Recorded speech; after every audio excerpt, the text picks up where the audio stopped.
E na mana, e reo, e na iwi, tana koto, tana koto, tana koto koto.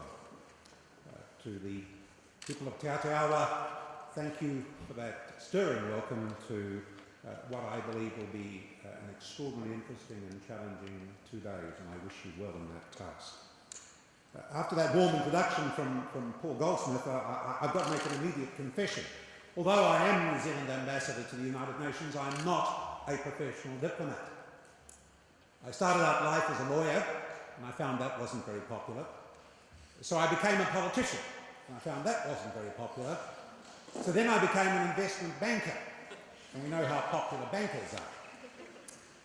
It's 25 years, almost to the very day, since I walked out of this place to discover whether there was a life after politics, and eventually to finish up, as Paul has said, as New Zealand's ambassador to the United Nations, a diplomatic day job that requires me to do basically 2 things. First, to lead a team of experts, and when I say experts, I really do mean experts, real specialists in the fields of international peace and security, disarmament, that's both nuclear and conventional, human rights, development, the environment, funding, legal, oceans, fisheries, and many other fields. Experts who every day represent you in complex negotiations to protect and enhance New Zealand's wider interests. And secondly, my task is to lead the United Nations end, the New York end, of our campaign to win a non-permanent seat on the United Nations Security Council, a council we've served on only 3 times since the UN was established in 1945. Why do we engage so actively at the UN? Why do we seek a seat at its high table, the Security Council? And why are today's discussions about our domestic constitutional arrangements directly relevant to both of those objectives? New Zealand was a founding member of the UN in 1945. We helped draft its charter. Its commitments are at the very heart of our commitments to multilateralism, that is, countries working together to address issues and solve problems. That charter is the UN's constitution. It even begins with words of constitutional moment, words that might have been drafted by Thomas Jefferson 200 years earlier.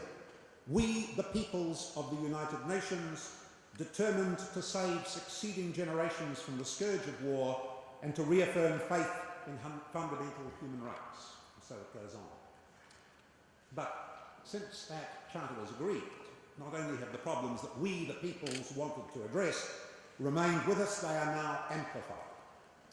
As flows of technology, information, media and people render international borders ever more porous, as interstate conflicts become more intrastate, as atrocities such as Rwanda, Srebrenica and most recently in Syria still occur, as issues become ever more complex and global, it makes sense for us to participate in and extract maximum benefit from multilateral institutions. For a small country on the edge of the world, an international system based on the rule of law is vitally important. It reduces, but it doesn't eliminate, opportunities for the strong to impose on the weak. It helps protect our sovereignty. It establishes norms that facilitate trade and prosperity. It enables the free passage of goods by sea and by air. In short, it allows us to participate in global discussions directly relevant to our interests. And the experience of the past 67 years confirms that New Zealand is more likely to advance its interests by multilateral participation than by pursuing narrow self-interests. For example, under the United Nations Convention on the Law of the Sea, we have a 4 million square kilometre exclusive economic zone, the world's 4th largest. Under the UN's extended continental shelf regime, our extended continental shelf covers 1.7 million square kilometres beyond the EEZ, 6 times the size of New Zealand, an outcome that could never have been achieved through bilateral negotiations. Of course, the UN isn't the only multilateral forum. There are as many others as there are problems. The WHO, the IMF, the ILO, the FAO, to name just a few. All are important, all make a global contribution, but there's only one that's universal in membership and in scope, the United Nations. That universality gives the UN a legitimacy like no other organisation. Indeed, at no time in history have we had a body of that scope. Only the UN can bring together 193 states to talk about any issue, to address peace, to legitimise the use of force, and try to end conflicts. If Winston Churchill was right when he said that jaw is better than war, then the United Nations is the place for that. In this 21st century, many issues simply can't be dealt with bilaterally. There are too many issues that no longer pay any heed to nation-state borders. Fisheries management, ozone depletion, rising sea levels, and stopping the spread of weapons. More and more, it's multilateral bodies that write the rules that open up trade, that open up shipping, and that protect wildlife. Those are crucially important to us, and it makes sense for us to be at the table. And it's in that context that New Zealanders can be proud of the way they are represented by our experts at the United Nations. And I say that not to boast about what they do, but because the media takes so little interest in their vital work that, frankly, someone has to say it. Since 1945, we've established at the UN a record of fair-minded and principled action on a whole range of issues. Wendy McGuinness was right when she said that we have mana internationally. That is something of which we can all be proud. I'm not going to recount everything that we do at the United Nations. Suffice to say that our reputation results from 67 years of dedicated effort, and as we campaign for a Security Council seat, it's that reputation built by past diplomats that will be our greatest asset. We take internationally three great values which are relevant to your discussions today and tomorrow as they are to our international reputation, because they are part of our constitutional culture and they underpin much of what we do domestically and internationally. First is our commitment to fairness and to independence. In a recently published book, Pulitzer Prize winner David Hackett Fisher compared New Zealand and the United States. Two societies, he said, with much in common, but also many differences. Founded as English-speaking colonies, both are long-standing democracies with mixed enterprise economies, pluralistic cultures, and concern for human rights and the rule of law, all relevant to the Constitution. But despite those similarities, they both went different ways. They were founded at different times, one in the so-called First British Empire, the other in a very differently motivated Second Empire. America developed on its frontier, New Zealand in its bush. And Fisher compared our parallel but different processes of nation building and immigration, women's rights and racial wrongs, reform causes and conservative responses, war fighting and peacemaking, and our respective global engagements. He described the dream of living free as America's Polaris, and fairness and justice, he said, are New Zealand's Southern Cross. He concluded that New Zealand's culture is focused on fairness.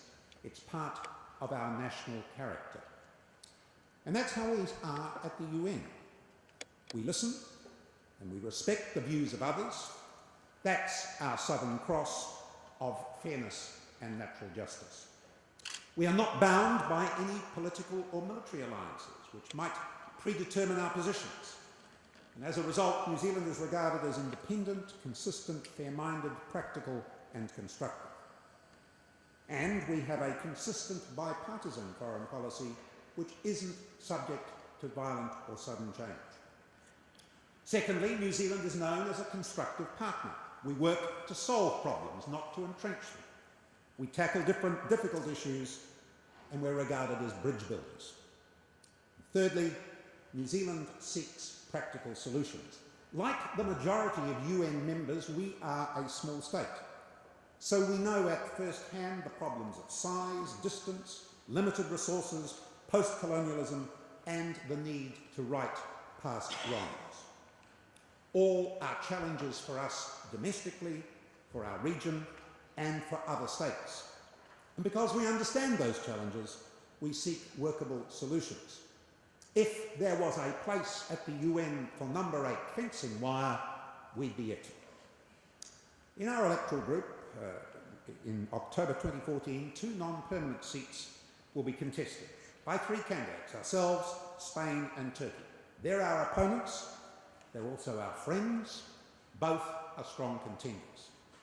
Succeeding against them will require much effort. Every morning when I walk our Kiwi dog in the New York streets, I find myself automatically thinking of new ways to win. But is even a successful outcome, a council seat, worth all that effort? The answer is an unequivocal yes. And that's because New Zealand has a long record of principled, fair-minded, practical, consistent and constructive work at the UN, and our membership of the Security Council will continue that engagement going forward. And something else will stand us in good stead. Our reputation as one of the world's oldest constitutional democracies, our reputation for fair democratic representation of all interests, and our reputation for political and constitutional stability in an often unstable world.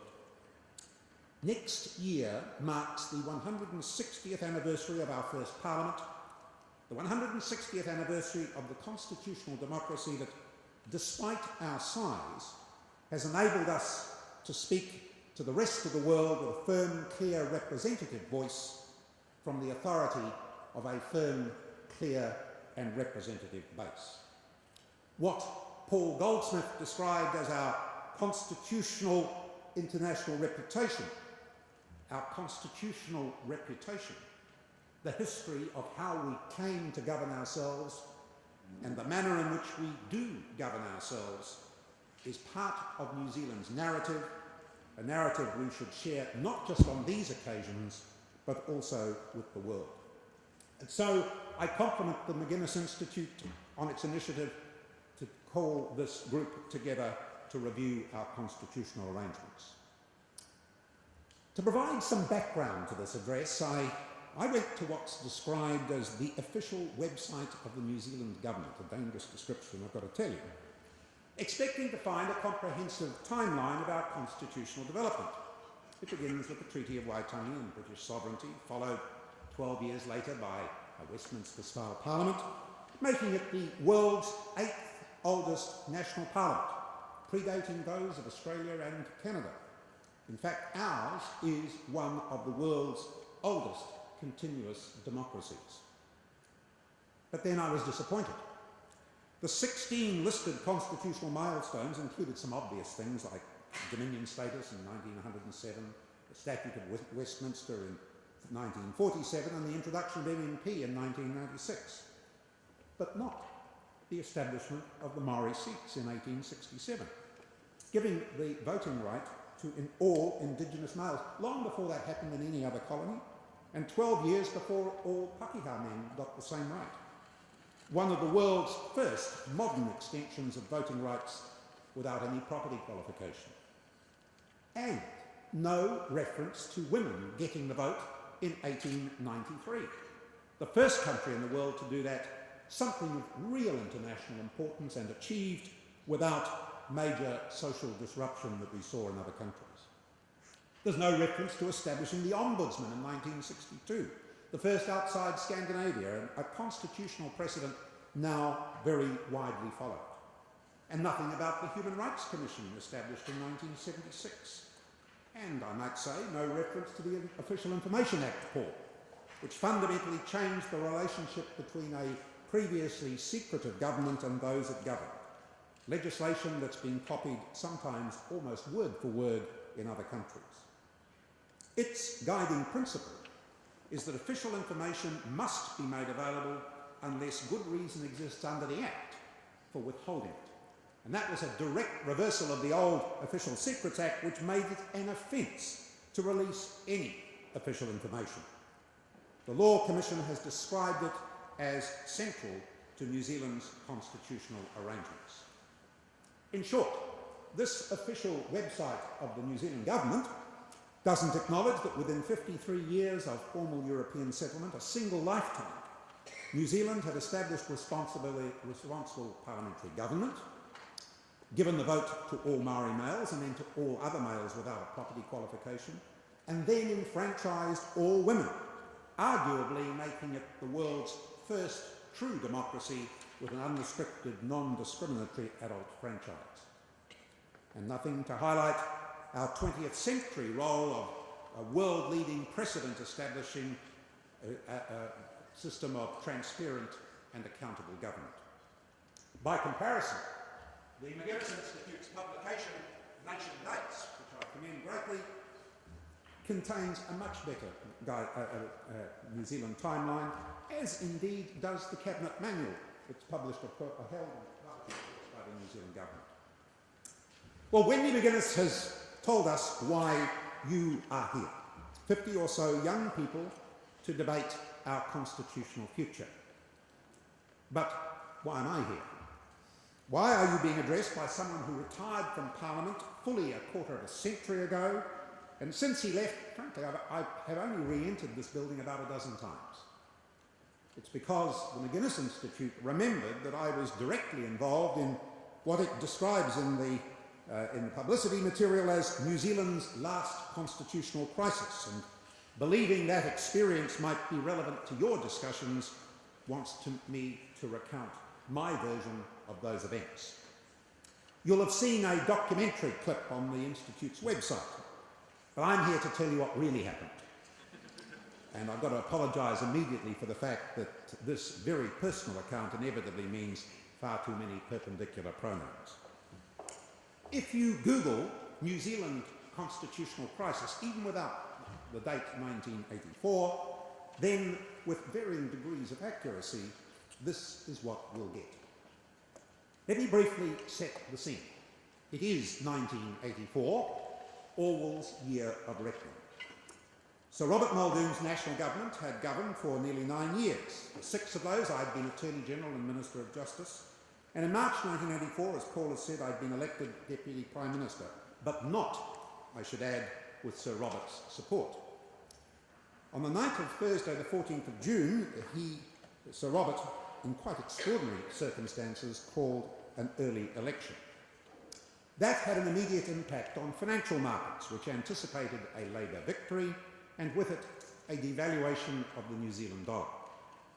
Reserve Bank and Treasury officials advised Sir Robert to respond with an immediate valuation of his own, but he declined.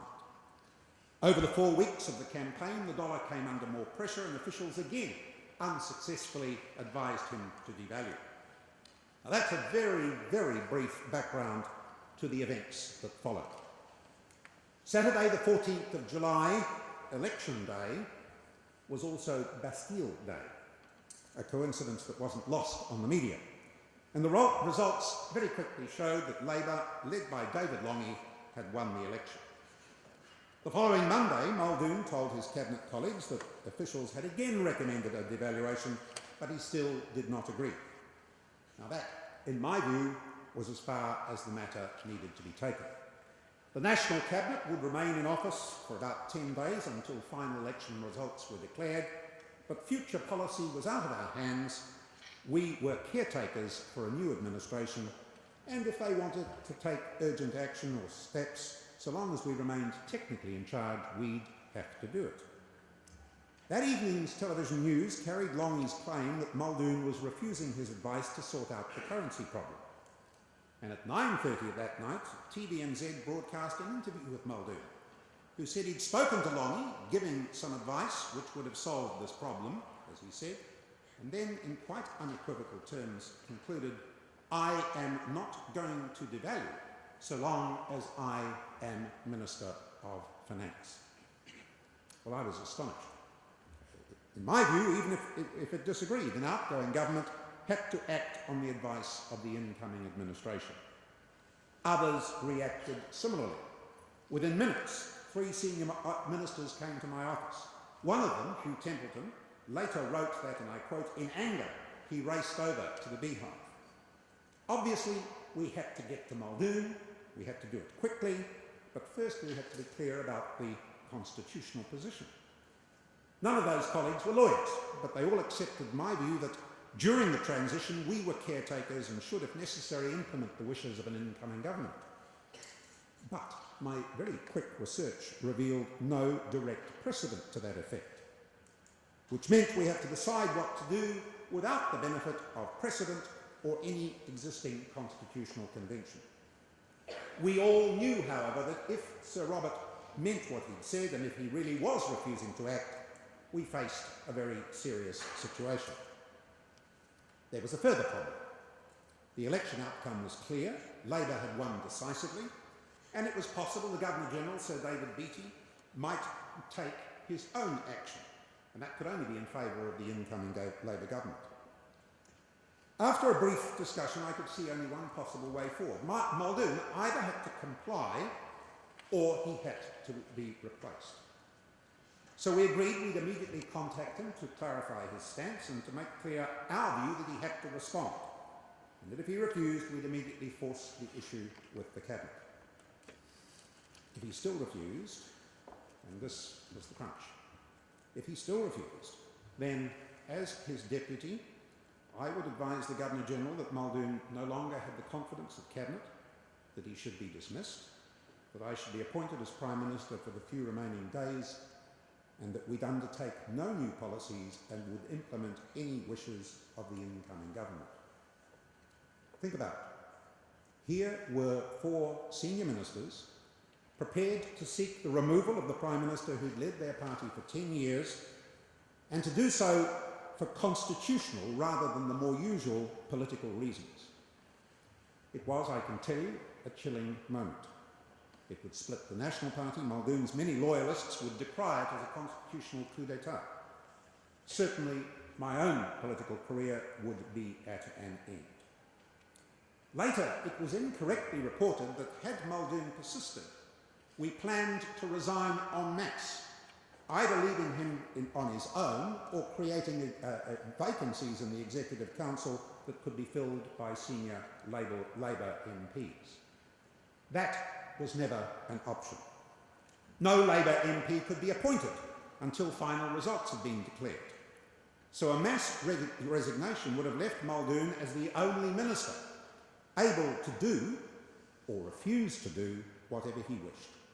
And that certainly would have given us a constitutional crisis. So having decided on our course of action, we then tried to contact him. But for many reasons, some of them quite amusing, I've got to say, we couldn't make contact. Having failed in that, we then thought we'd better get in touch with the Secretary of the Treasury and the Governor of the Reserve Bank. We tracked them down at the annual dinner of the Bankers Association. They'd heard of Muldoon's statement and they were deeply concerned at its implications, and they stressed the seriousness of the economic situation. They'd had to retreat to the restaurant bathroom to discuss their concerns in private, and they'd reached a very similar conclusion. Muldoon either had to comply or be replaced. Well, from these comings and goings, you can guess the other guests knew that something was amiss, and I've got to say that they were offering apparently not very useful advice as this was going on. Eventually, the group in my room broke up about 2 o'clock, by which time, as Hugh Templeton later wrote, the tumbrils were already rolling. And I've got to tell you, I didn't sleep much for the rest of that night. Among other things, I was concerned that the Governor-General might act. So very early that next morning, I phoned his official secretary, asking him to tell Sir David that Muldoon's colleagues were prepared to act to ensure that the wishes of the incoming government are respected. I didn't actually speak with him. It was only later he told me he would have acted on my advice if the need arose. Well, I got to see Muldoon, the 9th floor of this building, at about 8 o'clock that morning. I'm not going to recount the discussion. It lasted about 15 minutes, and needless to say, it was pretty unpleasant. But I told him that there was concern about his refusal to act, and that he couldn't reject the advice of Labour if they wanted to devalue. There followed a very testy exchange in which we argued that view back and forth. Labour was wrong, he insisted. Long he was wrong. And I responded that wasn't relevant anymore. Labour had won the election, and with that, the right to make these decisions.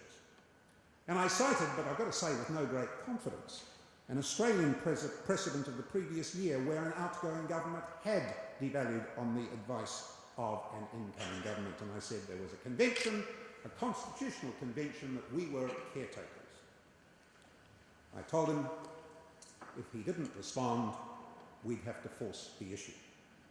Finally, he said Longie's refusal to make a joint statement against devaluation meant it was probably now inevitable, a convenient way, I thought, of finally acknowledging he had to act, but without conceding the constitutional argument. The Cabinet met shortly thereafter. He presented the decision to act on Longie's advice as his own, and that was where, from a legal perspective, the matter ended. Later that day, we devalued the New Zealand dollar. As Templeton wrote, only a few knew that his hand had been forced. Well, I very quickly issued a press statement outlining what became known as the Constitutional Convention, or the Caretaker Convention, basically saying that after being defeated in an election, an outgoing government should undertake no new policies and should act on the advice on the incoming government if that was necessary. Well, these events have been described as either an economic crisis or a constitutional crisis. There certainly was a very serious economic problem, and Muldoon's statement that he wasn't going to devalue had equally serious constitutional implications. But was there really a full-blown constitutional crisis? Had he persisted, then there would have been. But the matter was capable of being resolved within existing constitutional structures. So Robert's colleagues were prepared to act, and if we hadn't, the Governor-General might have intervened. So the matter never became a full-blown crisis. Geoffrey Palmer, Labour's, Longie's deputy, wrote of this subsequently that it had all the ingredients of a first-class constitutional crisis, but that the apparent constitutional impasse was resolved by the statement of constitutional principle. All the ingredients, yes, but luckily they were never finally mixed together. And I've now got to confess that we didn't play entirely by the book. The senior public servants to whom I spoke that night were Muldoon's advisors, and we probably had no right to go to them behind his back, but we also had no alternative. And even as Deputy Prime Minister, it was probably improper for me to communicate, even if indirectly, with the Governor-General. But again, there was no alternative. And finally, was there, as I advised Muldoon and subsequently issued in that press statement, a constitutional convention, a caretaker convention, that an outgoing government should act on the advice of an incoming government? Frankly, no. None of my research disclosed any such authority. In July 1984, it's been written since, there was no clear rule, and that quite simply because such an issue had never arisen before. My constitutional advice was based on common sense and propriety, but I must now confess that in July 1984 there was no established caretaker convention, and the Australian precedent of the previous year was no real use. Geoffrey Palmer, researching the same issues at the same time, reached the same conclusion, and later wrote that it can be argued that a constitutional convention was either restated or emerged, and that the apparent constitutional impasse was thus resolved. So there was no caretaker convention. And if, as a result of those events, one did emerge, then I can only adopt what is now known as the streaker's defence. It seemed like a good idea at the time. If a new constitutional convention was, to put it more colloquially, invented, it was necessary to do that in order to force Muldoon to do the right thing, to force his hand. And even though I now acknowledge stretching things to achieve that outcome, I make no apology for that. It certainly seemed like a good idea at the time. Later, the law was changed, introducing new procedures for quickly swearing in governments. But the caretaker issue wasn't resolved in that, and it continues to be covered by an unwritten constitutional convention still known as the Caretaker Convention.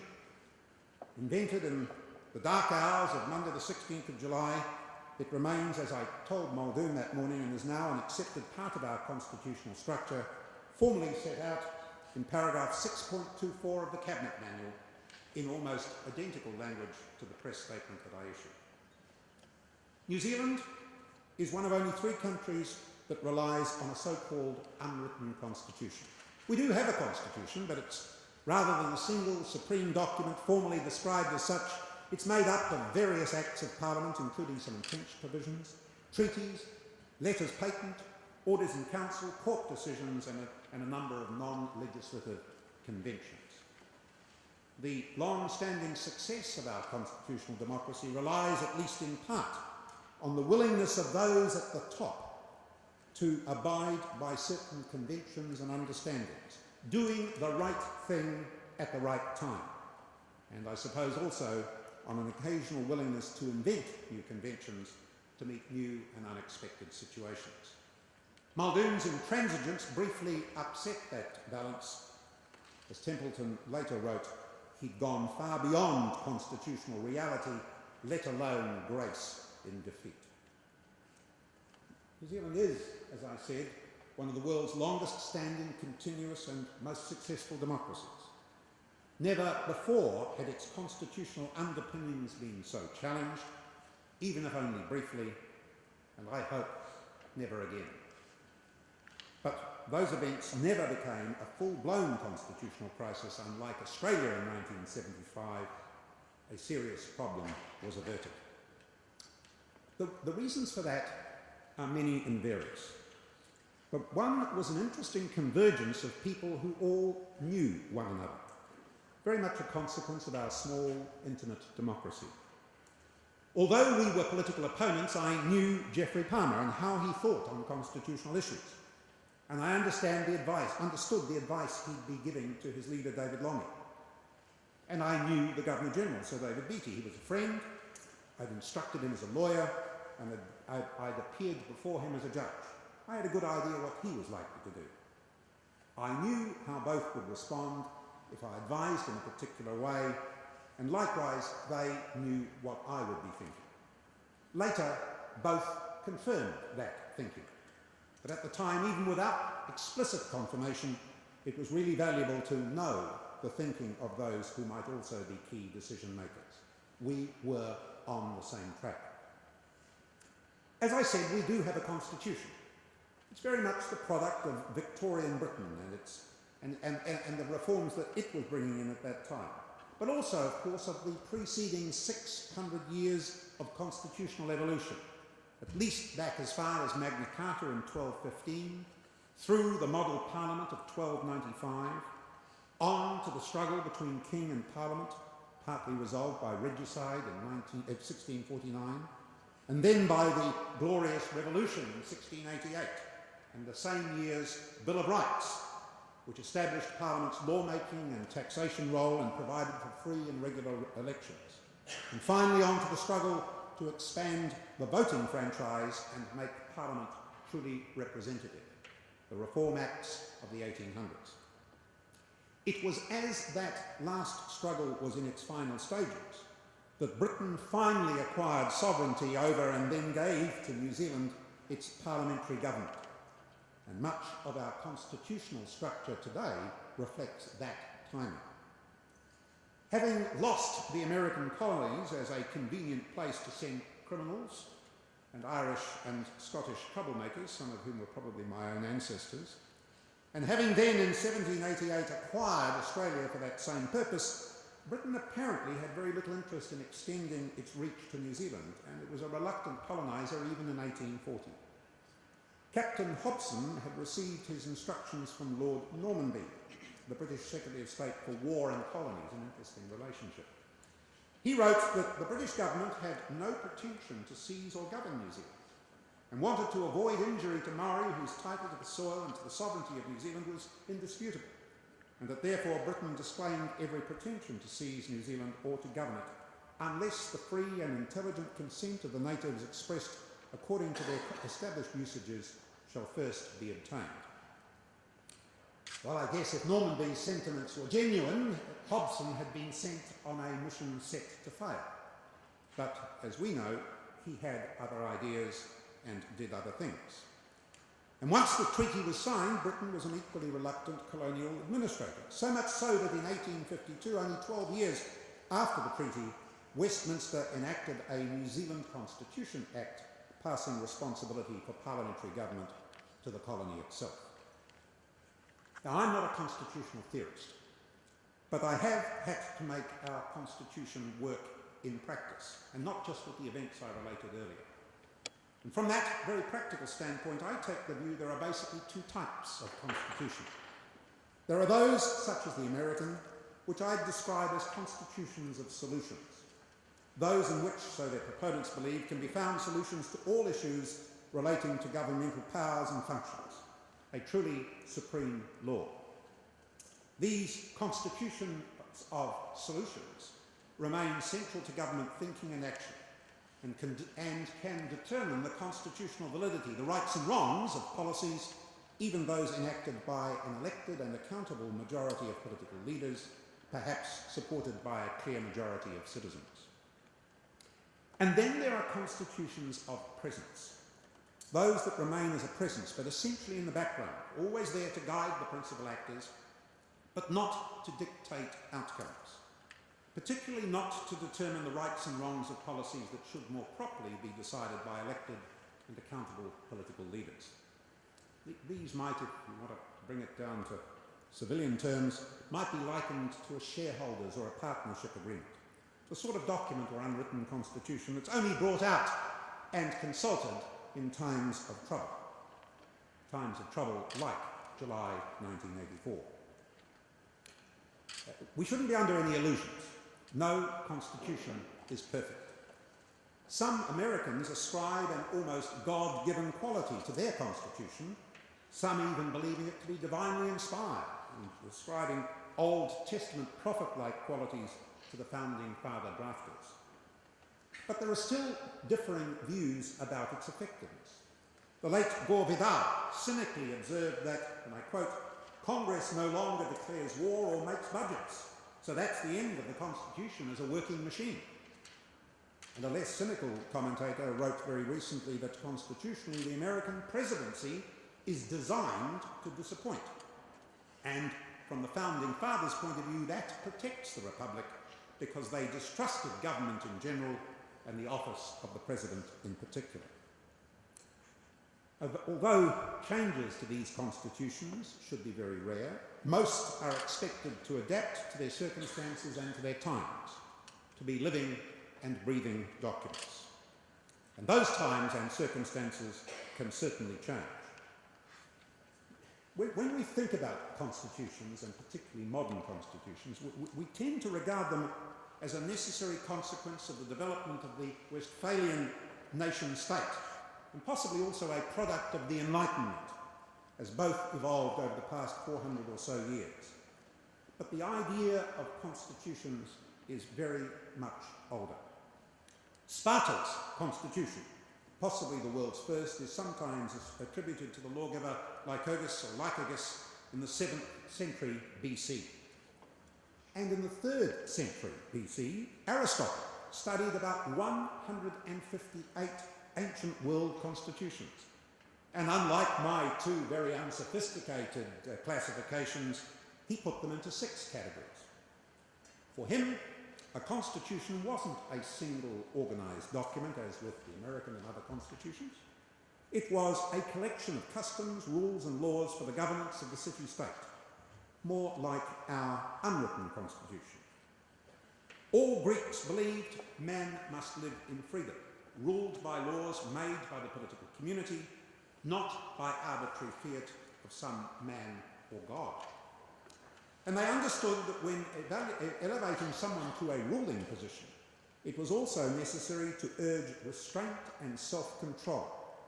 They warned against the great folly of hubris, so much so that inscriptions on temples reminded citizens, nothing in excess. Contrary to our commonly held view of Athenian democracy, Aristotle thought democracy, that is, ruled by the many, could be bad. He regarded Athenian democracy as demagogic, and instead he urged combining just aspects of democracy with strict laws about how the rules should be exercised. In Athens' golden age, when Pericles was alive, every male citizen was a member of the Athenian assembly, which agreed laws which essentially established the constitution and made its decisions by a simple majority vote. Few officers were directly elected. Terms were usually very short, often just 1 year, sometimes just 1 day.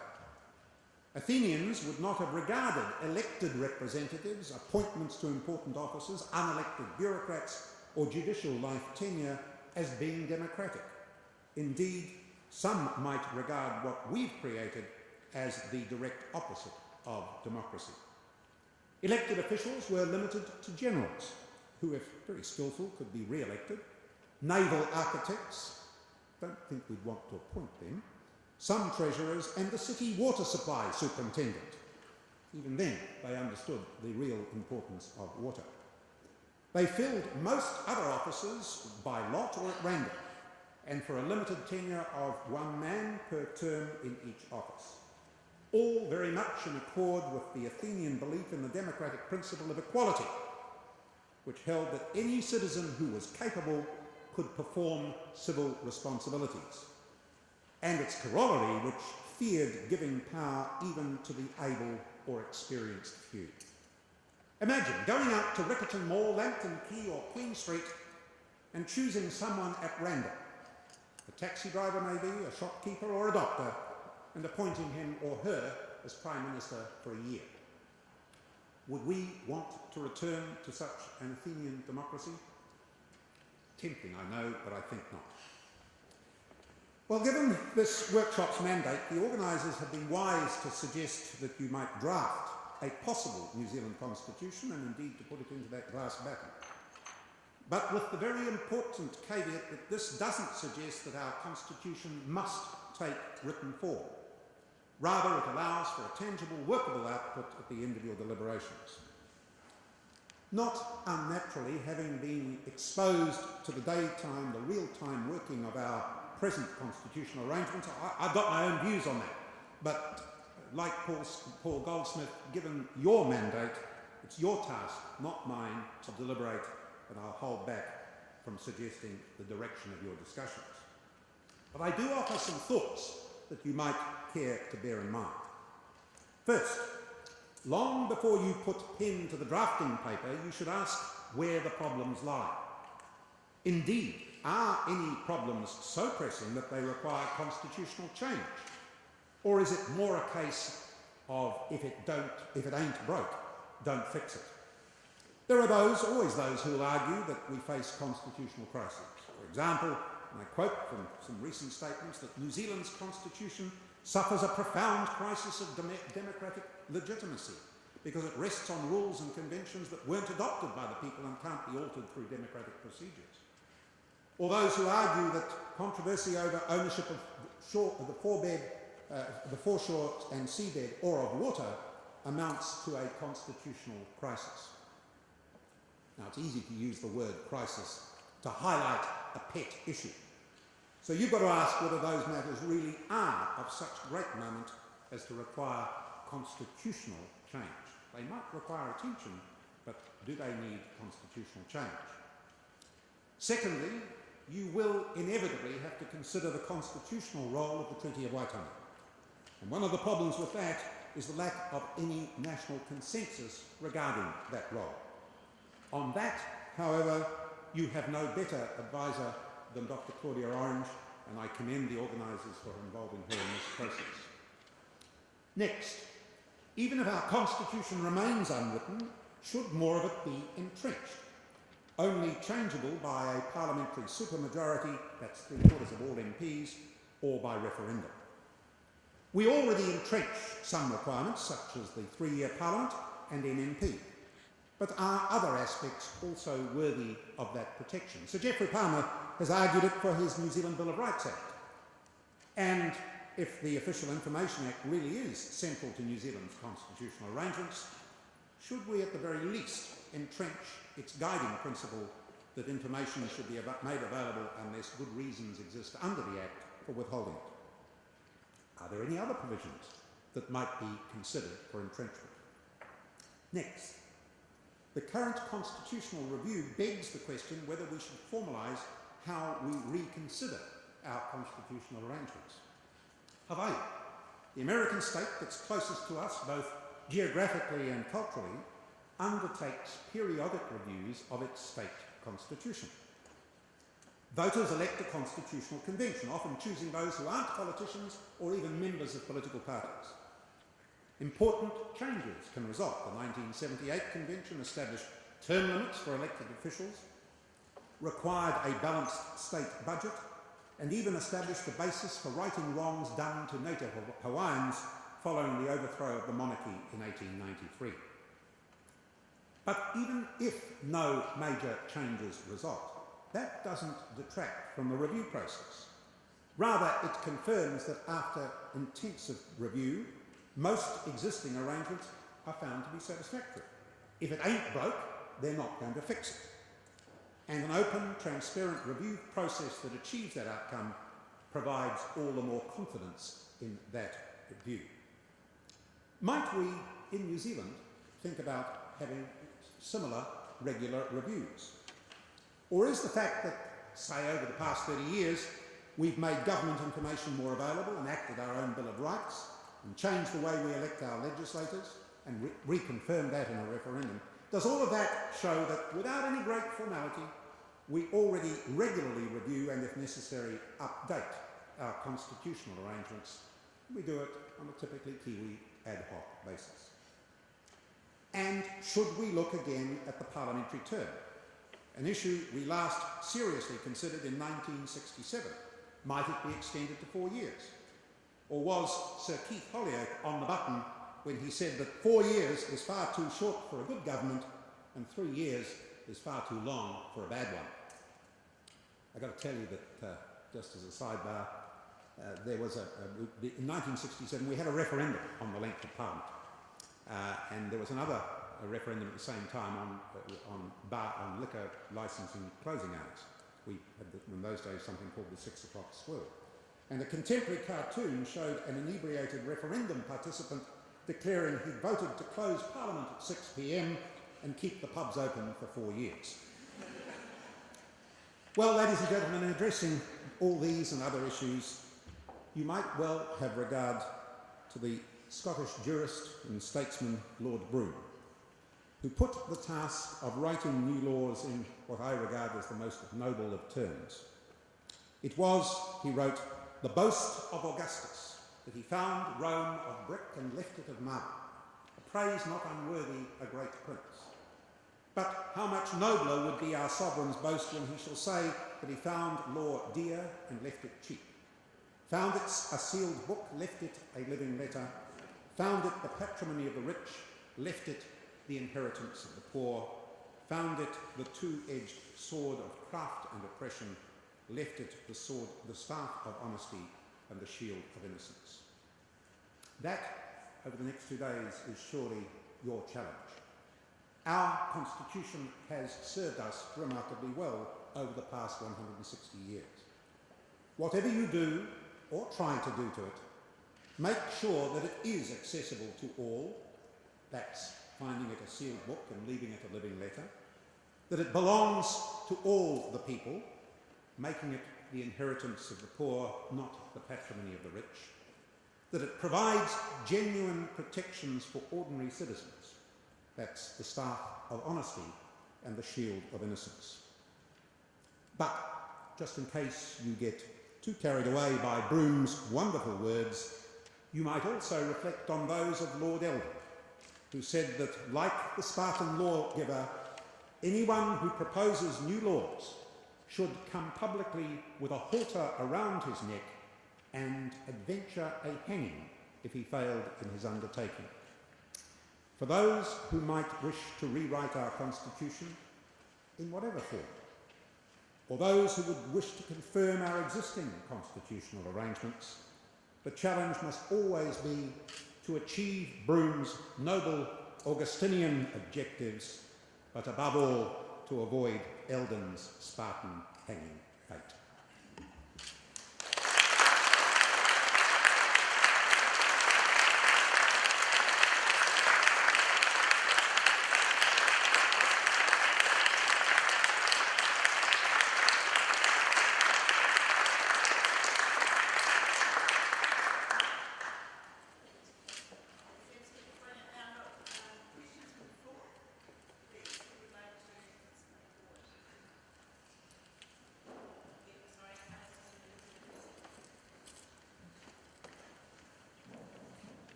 It was great to hear you describe our mana in the international community, but as you said, it's mostly a group of experts doing this work and developing that reputation. So if, as you mentioned, the media and the public consciousness are sort of being left out of this, how do we ensure that the whole country and not just an expertise elite are included in contributing to that mana? Before I answer the question, can I acknowledge the presence of Sir Tiffany O'Regan, who sneaked in while I was speaking. Welcome, sir. Very difficult question to answer, because I'm not alone in making, as an ambassador to the UN, making that complaint. I think probably all my 192 other colleagues would make rather similar complaints. The work that they and more important their experts do is almost entirely unreported. The only time the UN gets publicity is when it's bad publicity, I'm afraid to say. For the past month, the UN has been the organisation that's not able to do anything about Syria because of the veto deadlock in the Security Council. That's how the UN is seen. It's not the organisation that goes out and feeds the poor, feeds the hungry, that clears away mines and saving lives and limbs, that undertakes all sorts of development projects around the world. I could just go on and on and on with examples of what the UN does on a daily basis. So I don't have a simple answer, because, among other things, the UN, because of the way the media is heading these days and cutbacks in media expenditure, the UN is losing one accredited journalist a week. That's 52 a year, and it doesn't take long before there's no journalists covering the UN. So it is a very difficult question and proposition, and frankly I have no simple answer. If I send back a press release or a story to be maybe an op-ed piece for publication, never gets published. Nothing is ever reported. So I don't have a simple answer. The only way you can do it is by my getting up and saying look, I'm sorry, I'm not going to boast, but these people do a wonderful job, and they're really enhancing your interests.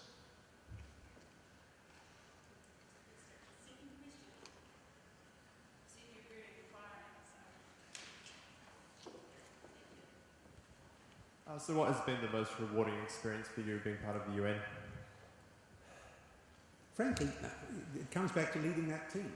I mean, these people are real experts, and they are doing things that are tangibly advancing New Zealand's interests. I mean, there are individual events that I might point to personally, but at the end of the day, the most satisfying thing is leading a team of real experts who achieve real results for New Zealand, and they do. And also who enhance New Zealand's reputation at the UN. And that they certainly do. The money.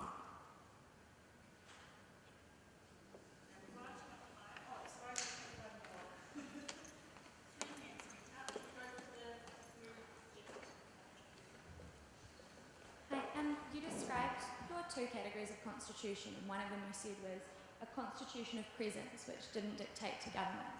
I was wondering how you saw the New Zealand Bill of Rights Act as fitting into that framework, since to some extent it does dictate some things that governments should consider all the time and not just in times of constitutional crisis.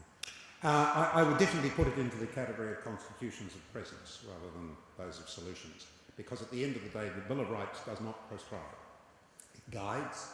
The Attorney General provides opinions on relevant legislation. The current Attorney General, as I understand it, writes his own opinions on those, which probably the first one to do that on a regular basis, and I think that in itself is commendable. But it's definitely in the presence category, not in the solutions.